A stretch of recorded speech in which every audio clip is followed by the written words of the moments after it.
there, and welcome to my channel. In today's video, I'm here to bring you my TBR for the Queer Lit Readathon.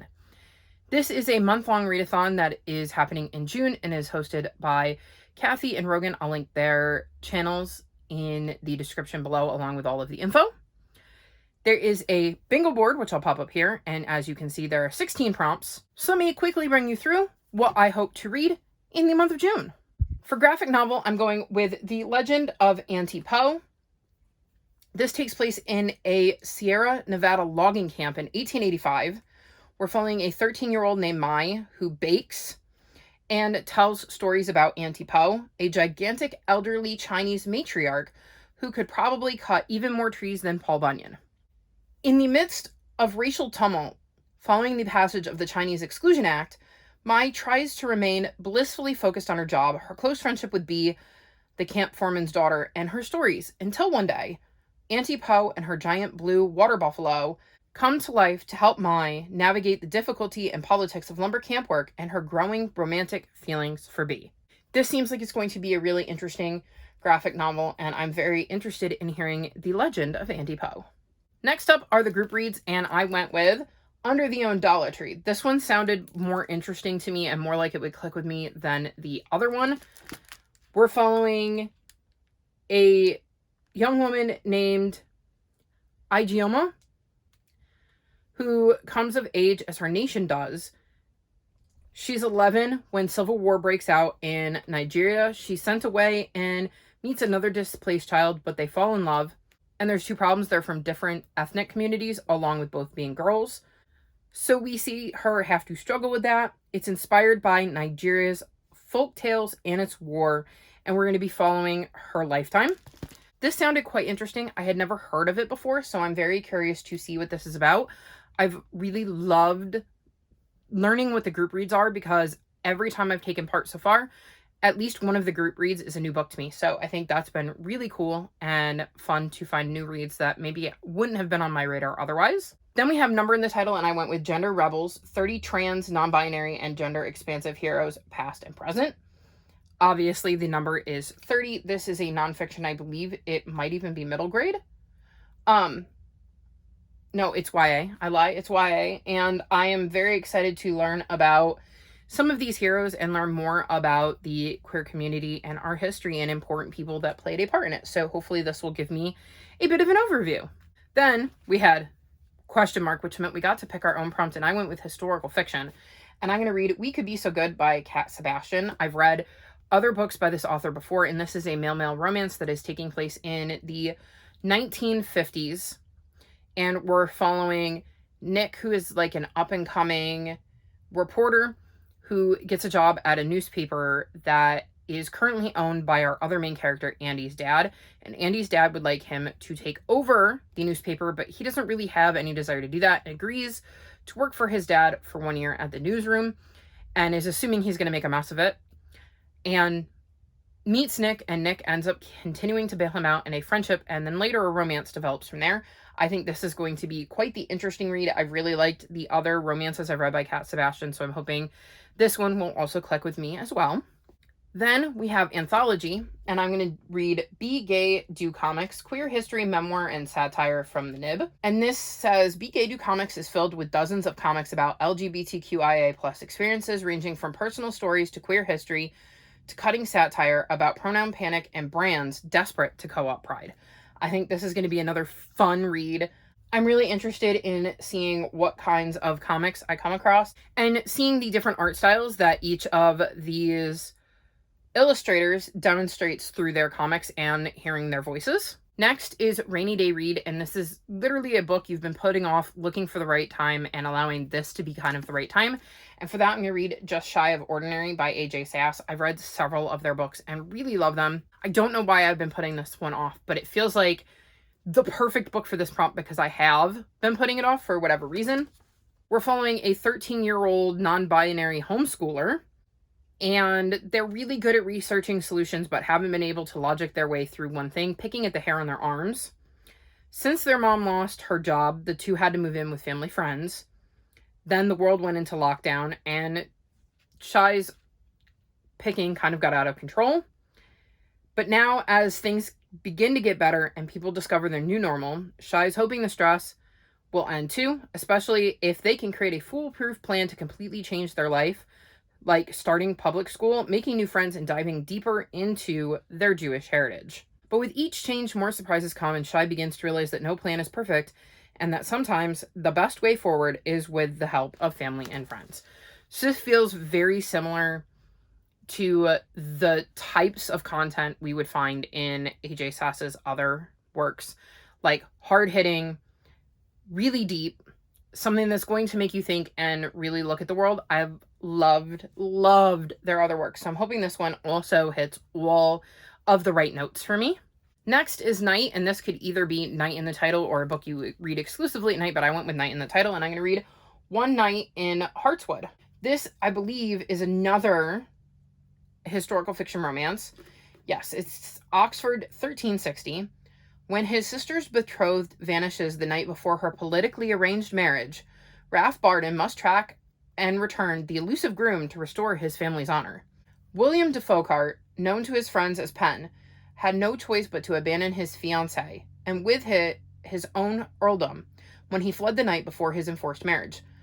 But ill-equipped to survive on the run, he must trust the kindness of a stranger Ralph to help him escape. Unaware their fates are already entwined, their unexpected bond deepens into a far more precious relationship, one that will test all that they hold dear. And when secrets are finally revealed, both men must decide what they will risk for the one they love. This sounds like it's going to be a really interesting queer romance, and I'm hoping it's another one I end up loving. Next is international, and this means to read a book that takes place in a place you're not. So I'm going to be reading Spitting Gold. And this takes place in Paris, and I live in the United States, so obviously not here. And it says an irresistible gothic novel about sisterhood, seances, and sapphic love. And it's a historical fiction as it takes place in 1866.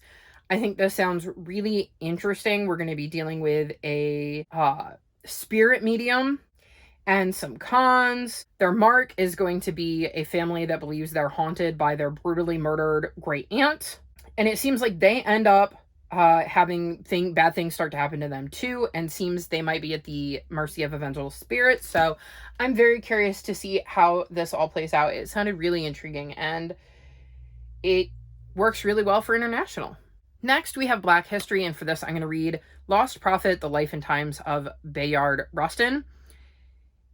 He is apparently an important figure from the American Civil Rights Movement that we don't really know anything about, because he was openly gay. So it seems like his name was kind of erased from history. The author is going to be explaining why his influence was minimized by his peers, and why his brilliant strategies were not followed, or were followed by those he never meant to help. I'm very, very curious about this, as I have never heard of him, and I thought it would be interesting to learn about somebody who seems to have been such an important figure, but for whatever reason was kind of erased or minimized, and it seems to be partly, at least, due to his sexuality. So I'm very curious to see what his story was and learn more about him. Then we have Immigrants, and I'm going to read Asylum, a Memoir and Manifesto by Edaf Akporo. And we're going to be following his story as he is awoken to a violent mob in Nigeria and ends up surviving an attack because they're going after him because he was gay. America has always been painted to him as a land of freedom and opportunity, but that's not what he finds when he gets here. He would spend 6 months at an immigration detention center in Elizabeth, New Jersey, and will navigate the confusing and often draconian U.S. immigration and legal systems. He was finally, though, granted asylum. But he would soon come to realize that America is exceptionally good at keeping people locked up and not very good at helping freed refugees integrate into the nation's life. So I think this is going to not only be interesting and eye-opening, but very timely given the current state of the United States with the way immigration is such a hot topic right now. So I thought it would be really interesting to hear about that from somebody who actually lived it, as opposed to just random pundits on like TV or the news or the internet or whatever. So very, very interested in this one. Next, we have Great Outdoors, and this is going to be a book that takes place mainly outdoors, and I went with The Curse of Ilgrasbog. I think this is going to spend a lot of time outside. It says nothing about Cass Padrock's life is normal. Not her home. She lives in her family's unnatural history museum. Not her interests, hunting for megafauna fossils and skeletons. And not her best friend, a talking demon's head in a jar named Shrunken Jim. But things get even stranger than usual when Cass meets Lilo Starling, the new girl in town. Lilu comes to Cass for help, breaking a mysterious curse, and the only clue she has leads straight to the center of the eelgrass bog. Everyone knows the bog is full of witches, demons, and possibly worse, but Cass and Lilu are determined not to let that stop them. As they investigate the mystery and uncover long-buried secrets, Cass begins to realize that the curse might hit closer to home than she ever expected, and she'll have to summon all her courage to find a way to break it before it's too late. So I think with our main character's interests being hunting megafauna fossils and skeletons, which you're probably looking for outside, and this taking place in the center of a bog, it's probably going to have a lot to do with the outdoors, and the cover is definitely giving outdoors vibes, so hopefully a majority of this will take place outdoors and will tick off this prompt for me. And then I've got to pick a book for mental health, and I'm going to read I Wish You All the Best by Mason Deaver. This follows Ben, who comes out to their parents and ends up thrown out of the house and forced to move in with their estranged sister Hannah and her husband Thomas. Ben's never even met him. Struggling with an anxiety disorder compounded by their parents' rejection, they come out only to Hannah, Thomas, and their therapist and try to keep a low profile at school. But Ben's attempts to survive the last half of senior year unnoticed are thwarted when Nathan Allen, a funny and charismatic student, decides to take Ben under his wing.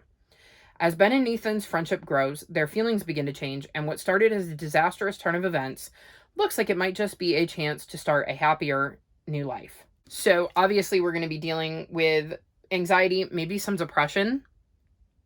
I'm not sure.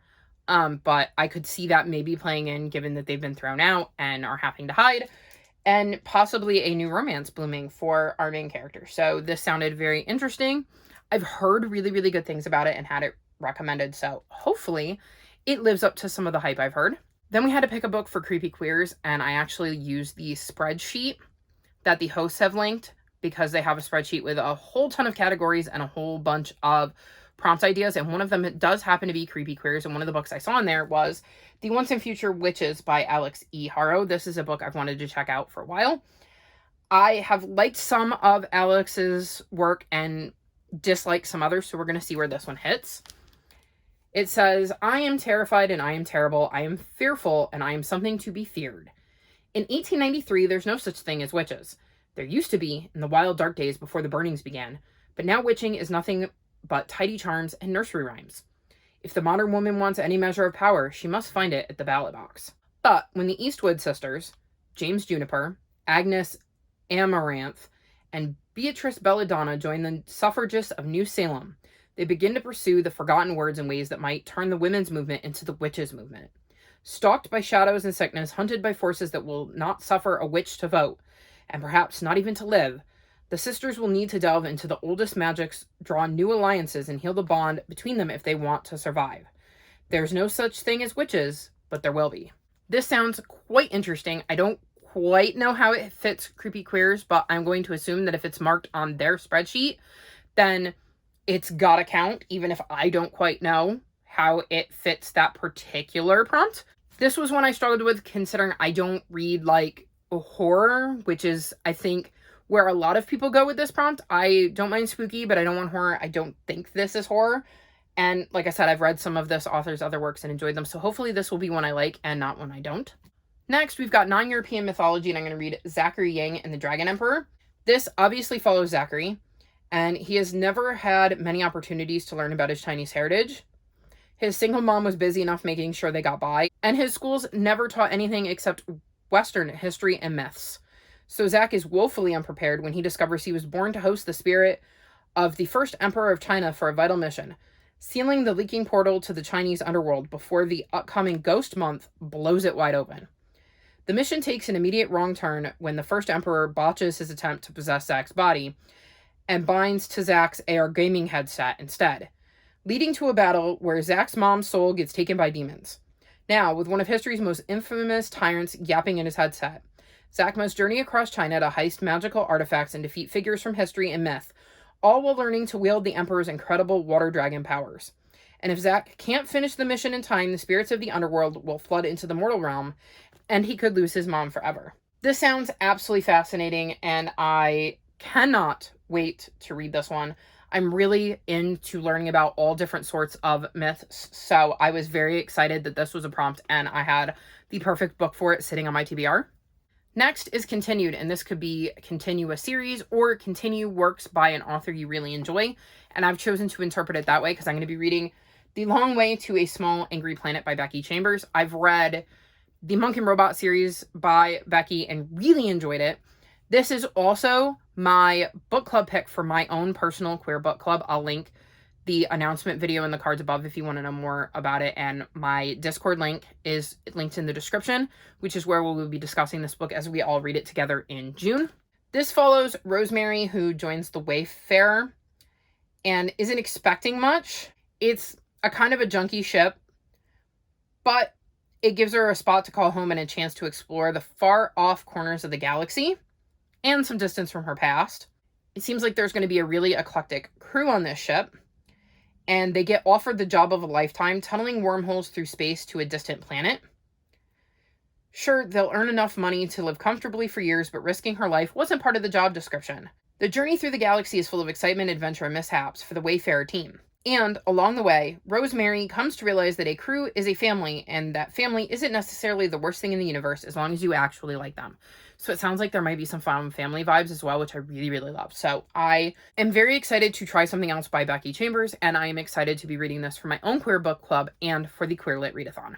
And then the last prompt is magic, and I'm going to be reading Vivi Conway in the Sword of Legend. This follows Vivi, who has grown up listening to stories about magic monsters and myths and always wanted to be in one. But now that she's drawn a sword from the lake, yeah, that sword, she's not so sure she wants to be a hero. With a group of new friends and a ghostly dog named Gellert who can talk, Vivi is thrown into a legendary adventure that will take her from Wales to London to the mysterious Unlands. It's not easy coming to terms with a magical destiny, and sometimes it's even harder to find true friendship. The moment I read the description of this book, I wanted to check it out, and it has autism rep in it. And so I'm really, really excited to see how that plays out and factors into the story. I'm very excited to get to this and thought it was perfect for the magic prompt, and I'm very curious to see how it integrates it being that sword. So that is my TBR. I'm very excited to be participating once again this year. A reminder, all of the information about the readathon is linked in the description below if you'd like to check it out and participate. I love being able to be exposed to so many different queer books because I definitely look at the story graph, I look at other people's TBRs, and it is so much fun to see what everybody has chosen and to find reads I've maybe never heard of before or never even considered as a possibility. So once again, very excited to be taking part.